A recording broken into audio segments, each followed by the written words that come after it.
My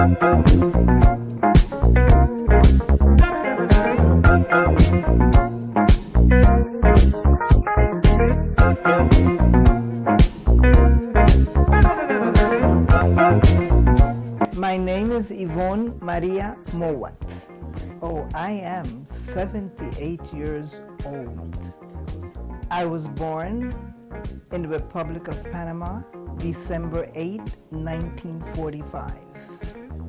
Did I have lots of friends? I would say that in the neighborhood, it was like sort of a village.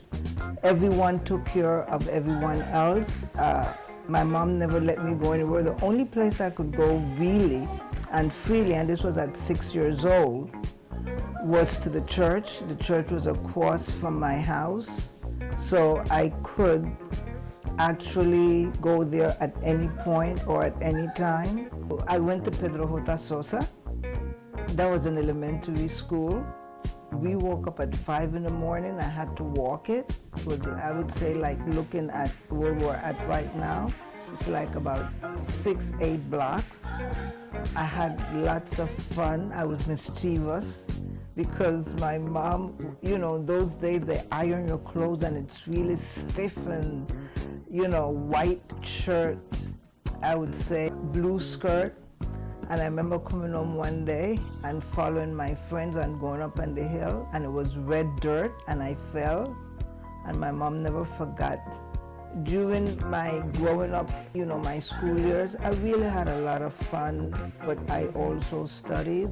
And my mom was the one that, she inspired me in so many ways. No matter what or how I did on that day, she always told me to do the best that I could, and I certainly did.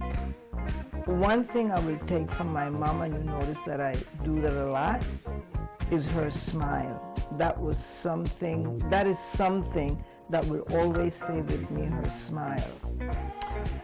Being an only child, not having brothers or sisters, I think one of the things that my mother taught me, which was kindness, is that those that live, you know, in that neighborhood, and there was one lady, her name was Senora Leonora, Mrs. Leonora.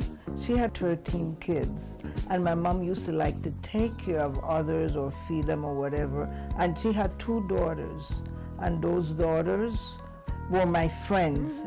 Because I didn't have sisters or brothers, they will come over, my mother will have them over, we will have, you know, dinner or whatever. I could play with them, but right in the area, I couldn't go anywhere.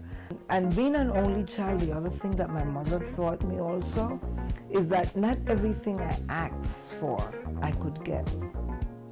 You know, if I saw someone else have something and I wanted that, that was a no-no. I would not get it. So she was strict, but she was loving.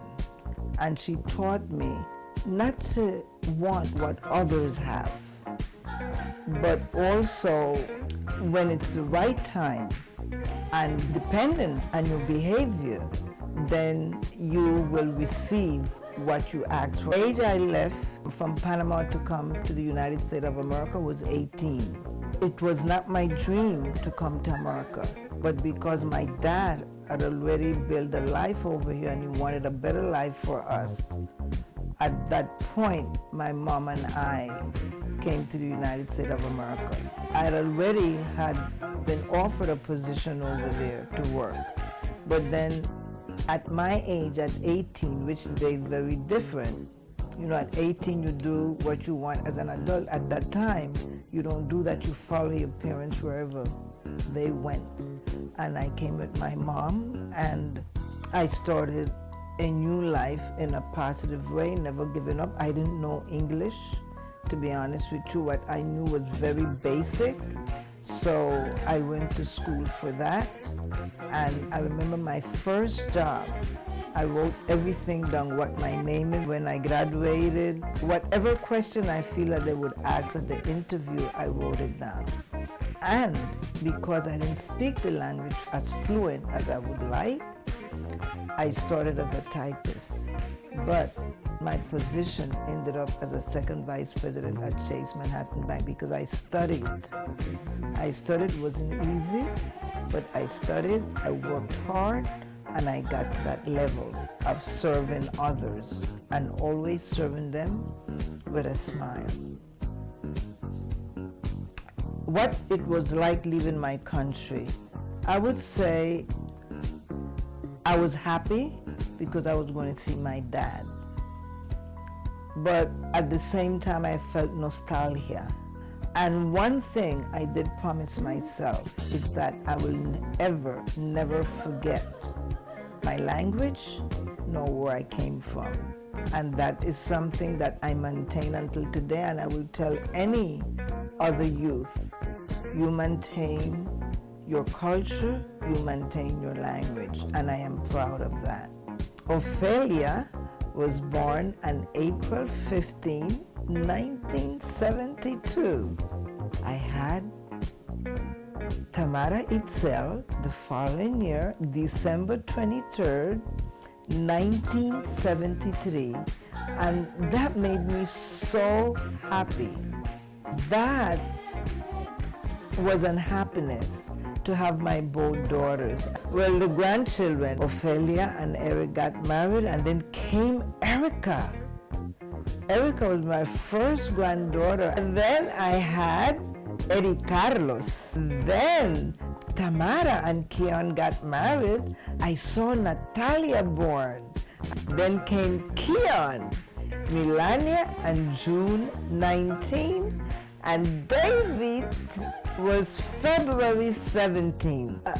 I smile at what you asked me in regards to the relationship and when I got married to your grandfather, which his name is Stanford H. Mowat Jr.